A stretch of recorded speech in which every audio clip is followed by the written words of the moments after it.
The cabin walls shook with the storm, but it was his words that split the silence. "What's under your skirt?" The young cowboy's voice was reckless, daring, half a challenge, half a confession. She froze, breath shallow, the widow's grief clashing with a fire she had sworn to bury. For years she had lived in shadow, loyal to the grave of a man gone too soon. But tonight, under the glow of the lantern, shame and longing tangled until sparks threatened to consume them both. What began in shock would soon set the cabin ablaze with passion, a choice that could never be undone. Don't forget to like this video and subscribe to the channel so you never miss a ride into the Old West. The storm clawed at the world beyond the cabin walls, a wild, unbroken howl that seemed to shake the very bones of the land. And within that wooden shelter sat the widow, her shawl clutched tight against her chest as though fabric could guard her from the fire rising inside. The cowboy's words still hung in the air like smoke after gunpowder, coarse and brazen. "What's under your skirt?" Words reckless enough to blister her pride, yet charged with something deeper. A challenge not only to her modesty but to the life she had chained herself to since burying her husband. She stood rigid, as if one more sound might shatter her completely, her eyes fixed on the rough-hewn table, her breath caught between a sob and a gasp. Thunder rattled the shutters. Lightning spilled white across the room. And in that flicker she saw herself not as the faithful widow the town whispered about, but as a woman still alive, still pulsing with blood and warmth. The cowboy leaned casually against the wall, rain dripping from the brim of his hat, his youth worn thin by hard miles yet still sharp enough to cut through her defenses. His gaze unwavering, not cruel, not mocking, but relentless, as if he too was fighting a war inside, testing the line between sin and salvation. The silence thickened, heavy as the storm pressing down on the roof, and she remembered nights by that same fire when her husband's laugh filled the room, when his hands, rough with rope and earth, made her feel whole and certain of who she was. But those days were gone, swallowed by a grave on the hill, and what remained was a hollow ache she had nursed in solitude, convincing herself that the emptiness was loyalty, that grief was the only proof of love. Yet here, with this stranger bold enough to name the unnameable, the ache twisted into something dangerous, something close to longing. Her knuckles whitened against the shawl, her lips pressed thin, and still her heart betrayed her, pounding not with anger but with a rhythm she had denied for too long. Each thunderclap outside became a mirror to the storm inside, each gust of wind rattling the door reminding her of how fragile the walls were that she had built around her soul. The air between them grew hot despite the chill, charged with the same restless energy that drove the storm across the plains, and she felt herself teetering on the edge of a decision that could unmake years of mourning in a single heartbeat. In the corner, the lantern hissed against the draft, its glow painting him in strokes of gold and shadow, and she could not tell if he looked more like temptation or redemption. She wanted to speak, to banish him with words sharp enough to pierce his arrogance, yet her throat closed tight, for beneath her fury lurked a truth she feared more than scandal, more than loneliness, that the widow was still a woman. And tonight, she was not as cold as she pretended to be. The cowboy did not flinch beneath the weight of her silence, nor did he soften the edge of his question. Instead, he held himself steady against the cabin wall, rain still dripping from his coat, his steel blue eyes burning with a fire that seemed far older than his years. A hunger carved into him by the dust of the trail and the emptiness of long nights beneath indifferent stars. And though his words had been brash, almost cruel in their daring, there was no cruelty in the way he looked at her now, only an aching need, raw and unguarded, that cut deeper than the storm raging outside. The widow's breath trembled in her chest, each inhale sharp as broken glass, because she knew instinctively this moment was not about skirts or propriety, not about sin whispered on lips in town gossip, but about something more dangerous. Whether the life she thought was buried in the earth with her husband could still pulse inside her veins. Whether she could admit to herself that she was more than a relic of grief. He shifted slightly, one hand brushing the brim of his hat, the other flexing at his side as if he needed to hold onto something solid, and she saw then that his bravado was not the arrogance of a boy but the shield of a man who had been stripped by loneliness too many times, who now dared to press his yearning against the locked door of her heart. She wanted to curse him, to drive him out into the rain, but instead she found herself drawn to the steadiness of his gaze, to the way he seemed to see not just the widow, Not just the black-clad figure everyone pitied, but the woman who still had warmth in her skin and a spark buried beneath her mourning. The fire popped in the hearth, and in that brief flare of light, she noticed the scars that cut across his knuckles, the lines etched along his jaw, proof of battles fought, losses endured. And yet still he stood before her asking, in his reckless way, if she had the courage to feel again. The storm outside howled as though it too demanded an answer, tearing at the roof, rattling the shutters. But inside the cabin the silence thickened until it felt like the air itself might ignite. Her fingers dug into the fabric of her shawl, torn between shame and a pull she could not name. And when she finally lifted her eyes to his, she felt the earth shift beneath her feet, as though something had already begun that she could no longer undo. His question lingered not as an insult but as a dare. A spark struck against stone, and though she wanted to deny it, she knew the fire was already catching, smoldering in the shadows of her grief, threatening to burn through every wall she had built around her heart. Her mind slipped away from the present, away from the storm's restless roar and the cowboy's piercing eyes, and wandered up the hill where a lone wooden cross leaned beneath the endless sky, the earth still heavy with the memory of her husband's body resting beneath it. And in the silence of her thoughts, she heard his voice as clearly as the thunder, low and steady, the same voice that had once guided her through fear, through hunger, through nights when coyotes circled too close and the world seemed crueler than she could endure. She had promised him, in whispers spoken through tears as the earth swallowed him, that she would never betray what they had built, that she would let her own desires die alongside his breath, living only in mourning, in duty, in the armor of loyalty that kept her heart from straying toward anything alive. That vow had bound her through countless lonely nights, through mornings when she rose to stoke the fire alone, through the ache of tending fields that had once been shared work, through the sting of whispers in town that she was too young to be locked away in widowhood but too stubborn to open her heart again. She had carried his ghost like a torch and a chain, keeping it close to remind her that love once existed, and using it to keep the world at arm's length. For what right did she have to laugh, to yearn, to touch, when he lay cold beneath that soil? Yet now, with the storm pressing against the cabin and this reckless young cowboy standing firm before her, his very presence scraped against the tomb she had built inside herself, loosening the stones, letting breath rush into the hollow where her soul had been sleeping. His question still rang in her ears, crude in form but sharp in meaning, demanding to know not what she wore but whether she still possessed a pulse, a hunger, a fire that belonged to her and not just to memory.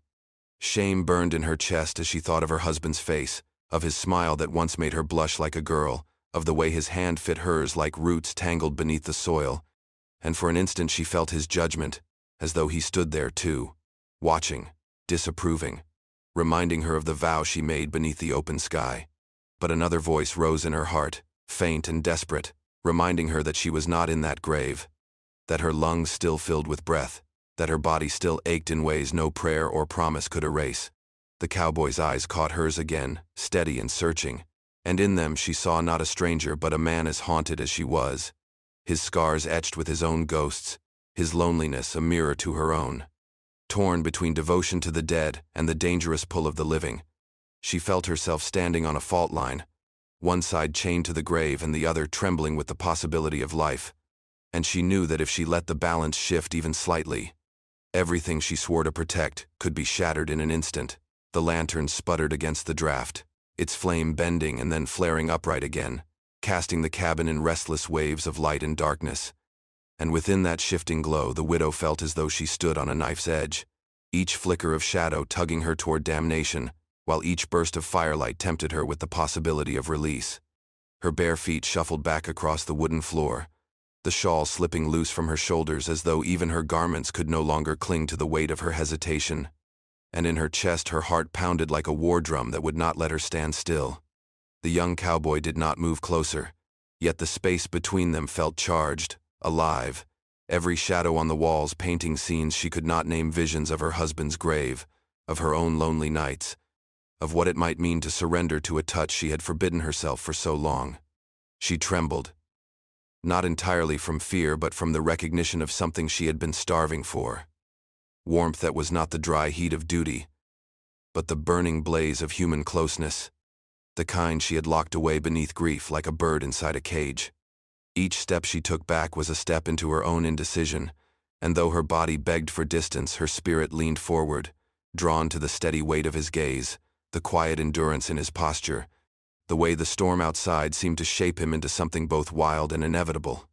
Sin, she thought, but in the same breath salvation, for what was the point of survival if it meant a lifetime of emptiness? She could hear the rain hammering the roof like judgment, yet the lantern's glow clung to his face, softening his youth into something older, something carved by loss as much as hers was, and she realized in a rush that he was not here to dishonor her husband's memory or to claim a conquest, but to remind her that she was still alive, still capable of trembling for reasons beyond grief. Her hands shook as she gripped the edge of the table, her nails biting into the wood, and she wrestled with the scream inside her that told her to banish him, to shout his insolence back into the storm. But no sound came, only the sharp, aching silence of a woman torn between two worlds.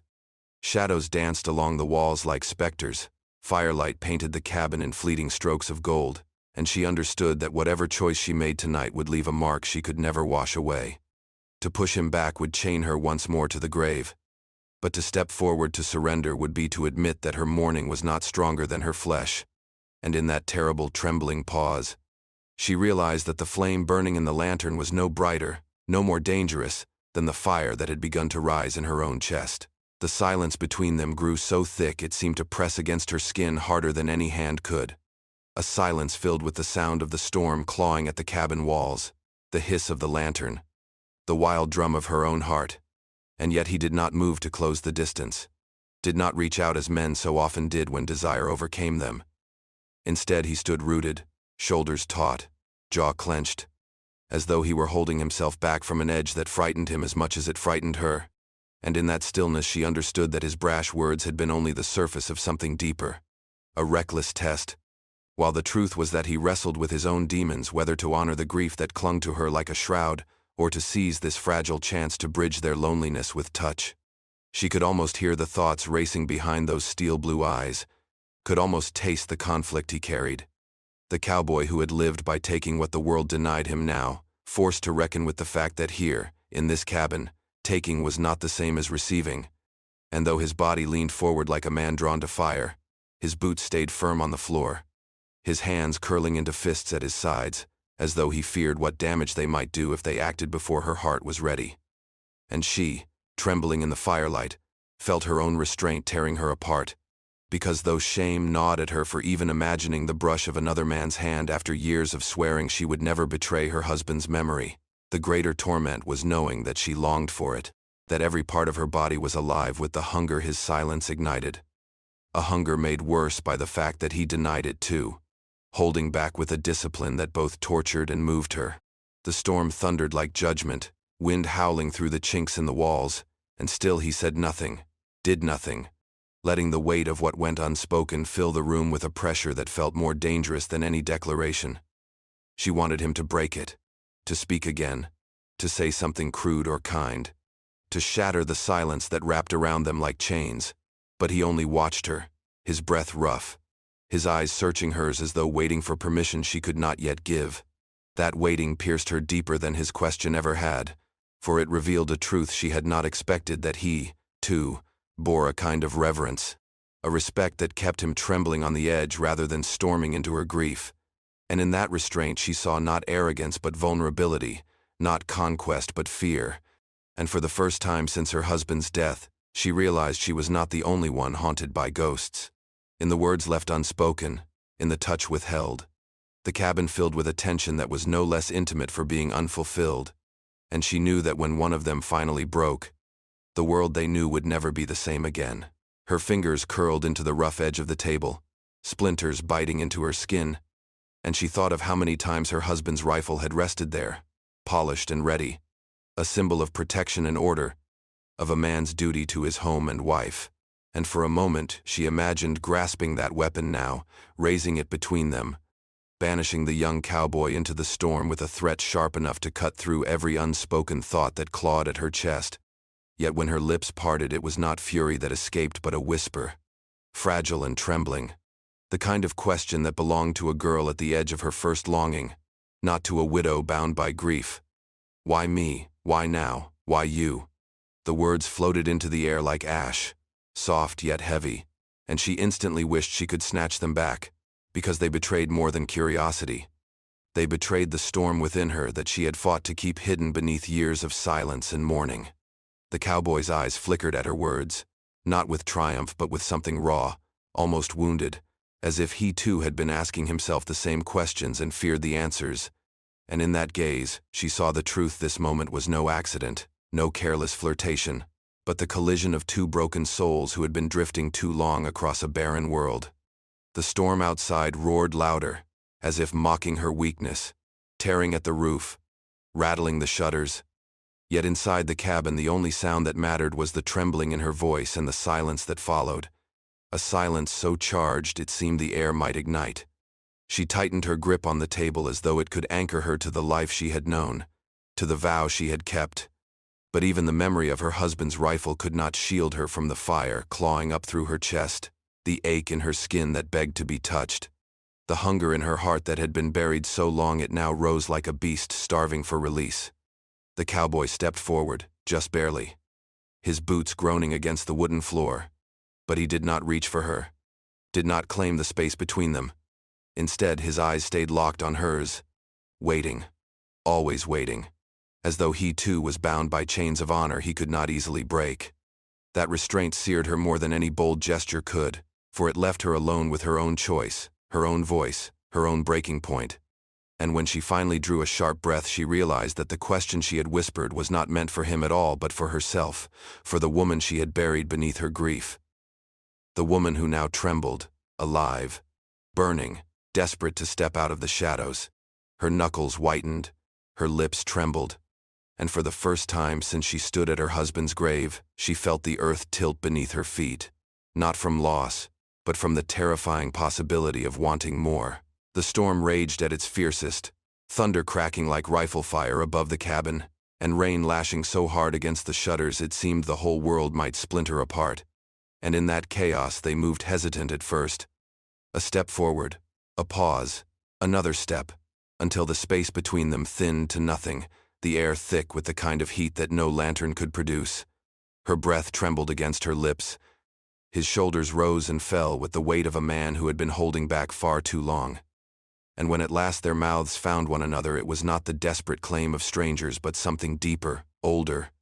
A wound and a cure pressed into the same moment. The kiss was rough at first, unsteady, as though both feared it might shatter them if they gave in fully. But then it deepened, softened, caught fire like kindling, and she felt her body ignite with the ache of years denied, grief melting into something wild and terrifying desire. Yes, but also a desperate need to feel alive, to feel more than loss.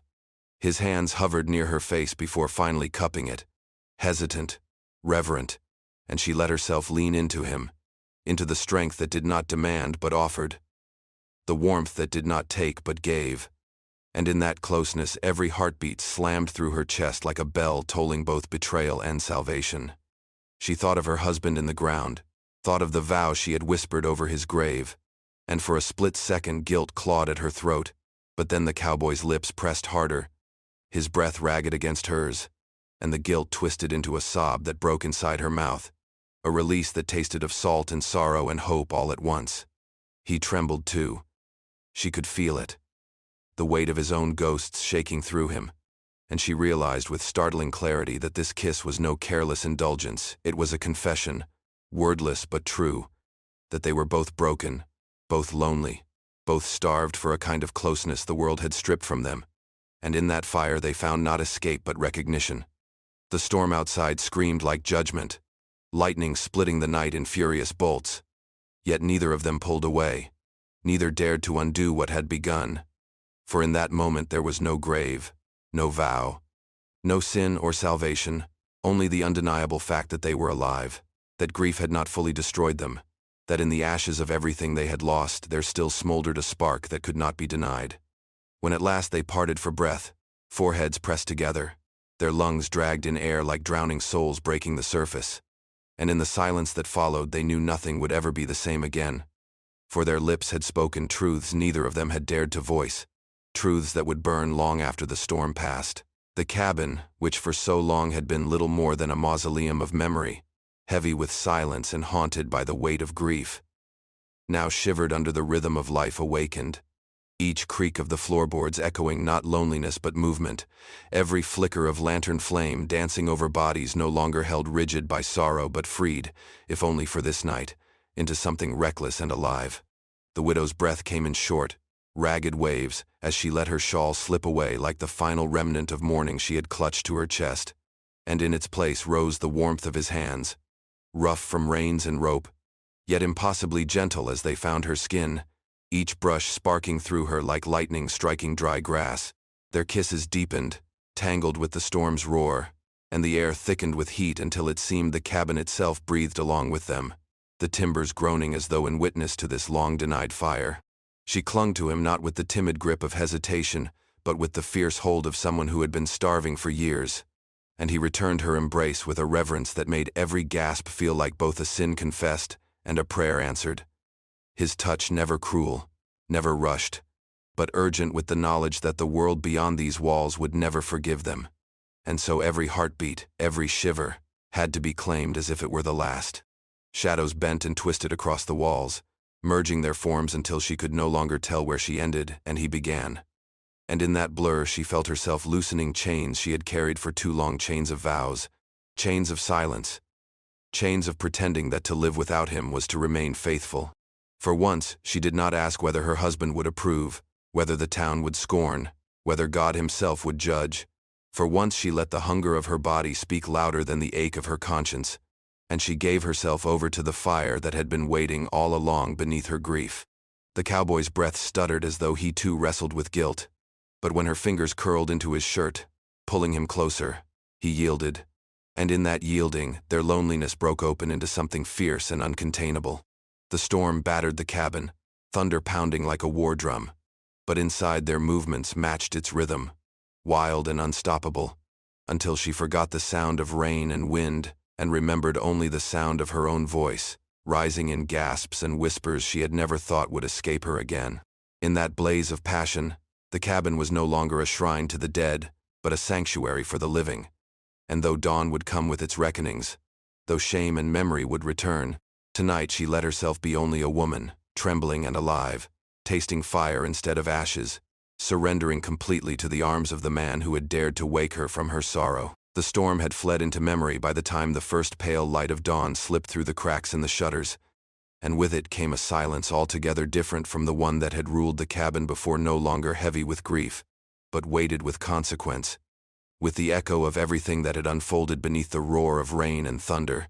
She sat by the hearth now, her body wrapped once more in her shawl, though it could not disguise the warmth still burning beneath her skin, a warmth that felt both like betrayal and a blessing, shame curling through her like smoke, yet unable to smother the quiet glow she carried, the proof that she was still alive, still capable of being touched by something more than sorrow.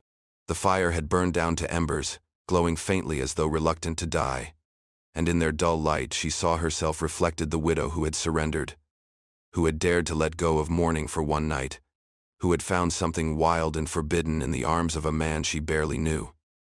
And the thought of it made her stomach twist, her throat tighten, yet still, deep in her chest, the memory of his hands, his lips, the way he had trembled with her, remained as steady as the warmth of the dying coals. Behind her, the cowboy stood in silence, leaning against the wall, hat in hand, his gaze fixed on her with the stillness of a man who understood that words would be useless here, that nothing he could say would unravel what had bound them together in the night or erase the truth of what they had chosen to share. His eyes held no arrogance, no triumph, only a kind of weary reverence, as if he too felt the weight of what had happened, as if he too was torn between guilt and gratitude. She could not bring herself to look at him fully. Not yet. For to meet his eyes would be to admit what she already knew, that she had crossed a line that could never be uncrossed, that she had betrayed a vow she once held sacred, yet also that in doing so she had reclaimed a piece of herself long thought buried. The cabin felt different now, not a shrine of grief nor merely a shelter from the storm, but a place where life had reawakened, where the dead had been both honored and, in some unspoken way, released. And that truth frightened her, even as it filled her with an aching calm. She drew the shawl tighter around her shoulders, eyes fixed on the embers, whispering a prayer that was neither confession nor plea but something in between.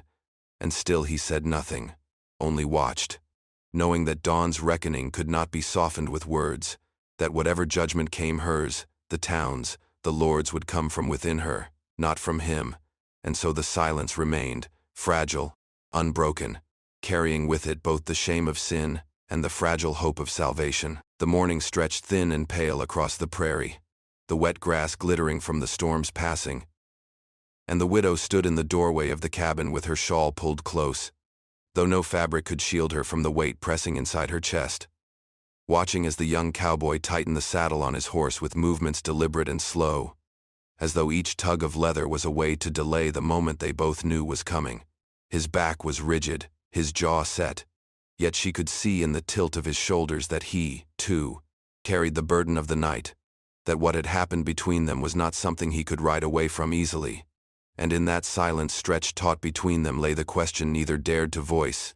Was it a sin they must bury like all the others, or the first fragile step toward a life not defined by loss?